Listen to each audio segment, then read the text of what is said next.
Seoses koroonaviiruse levikuga on ka meie naistekliinikus sisse viidud erinevad töökorralduslikud meetmed, et vältida viiruse levikut.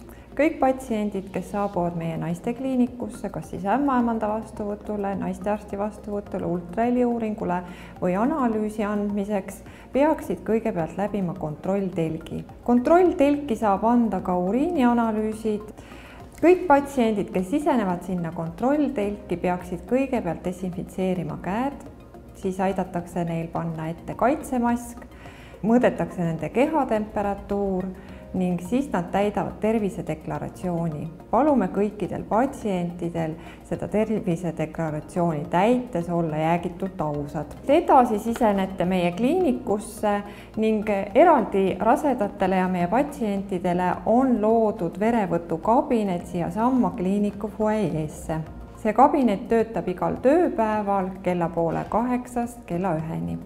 Palume kõikidel meie patsientidel vastuvõtule ja uuringutele tulla üksi.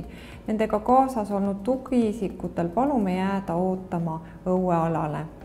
Need reeglid on kehtestatud selleks, et vältida juhuslikke kontakte ning vältida sellega ka viiruse levikut. Kõik meie patsiendid on meie juurde väga oodatud ning püsigem kõik terved.